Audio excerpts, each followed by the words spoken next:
দেখছেন এই মুহূর্তে পাওয়া সবচেয়ে বড় খবর।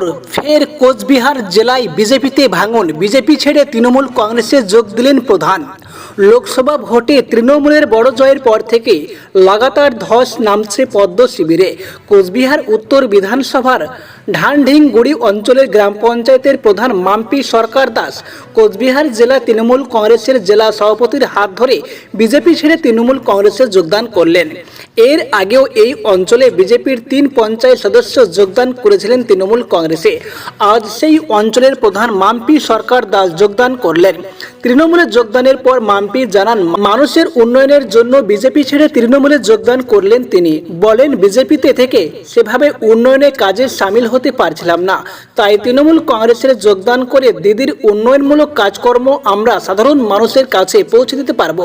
তৃণমূলের জেলা সভাপতি অভিজিৎ দে ভৌমিক জানান, প্রধান যোগ দেওয়ায় উন্নয়নের কাজ আরও ভালোভাবে করা সম্ভব হবে। এমন যোগদান আরও হবে বলে জানান তৃণমূলের জেলা সভাপতি।